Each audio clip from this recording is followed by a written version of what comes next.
Assalamualaikum warahmatullahi wabarakatuh. Selamat siang bersama saya Thomas Alfredson. Pemirsa yang di rumah, Anda bersama liputan terkini yang dipancarkan langsung dari Gedung Konsorsium Komunikasi Penyiaran Islam Unpas Bengkulu. Inilah informasi siang ini. Untuk mengetahui pendapatan PT Telkom Indonesia, emiten pelat merah berkode saham Telkom mencatat pendapatan sebesar 35,2 triliun dengan tumbuh 3,7% secara tahunan.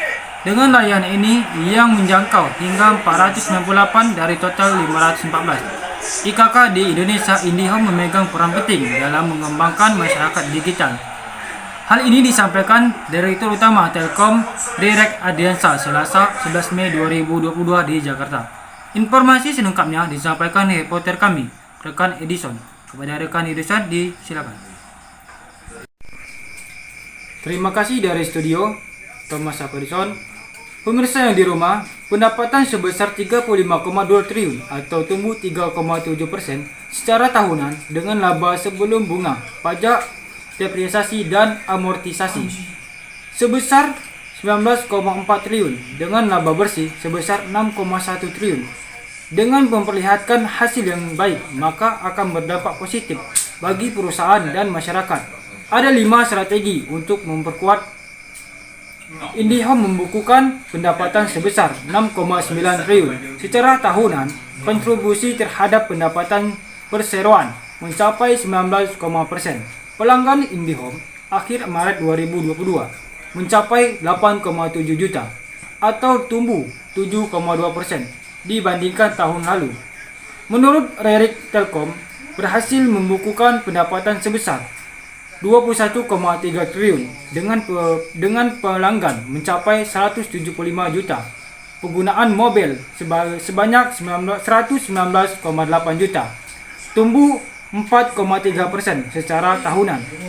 Sejalan dengan strategi, Telkom telah mengambil alih Telkom Sigma bertujuan dengan memperkuat sekaligus mengakselerasi Telkom Sigma untuk menjadi B2BIT Service Leader Company. Pendapatan di segmen ini mencapai 3,9 triliun, terutama yang berasal dari pertumbuhan bisnis, menara telekomunikasi, dan layanan Willis Voice International. Margin EBITDA dan margin laba bersih mengalami peningkatan mencapai 77,% dan 24,6%. Hal ini sejalan dengan komitmen perseroan untuk mengoptimalkan value guna memperkuat bisnis menara yang dikelolanya. Demikian informasi ini, kembali ke studio rekan Thomas Alfredson. Rekan Edison, pemirsa yang ada di rumah, terkait besar pendapatan Telkom hingga mencapai 35,2 triliun. Direktur Utama Telin Budi Satria Dharma Purba mengatakan kantor di Dubai wujud komitmen Telin dalam mengembangkan bisnis. Di Timur Tengah, Telin sebagai predator utama bagi mitra global yang menyediakan layanan serta akses ke wawasan Asia Timur. Dengan pendapatan besar ini diharapkan sangat BUMN go global sebagai upaya memberi layanan tidak hanya segmen di Indonesia namun lebih maju hingga ke luar negeri.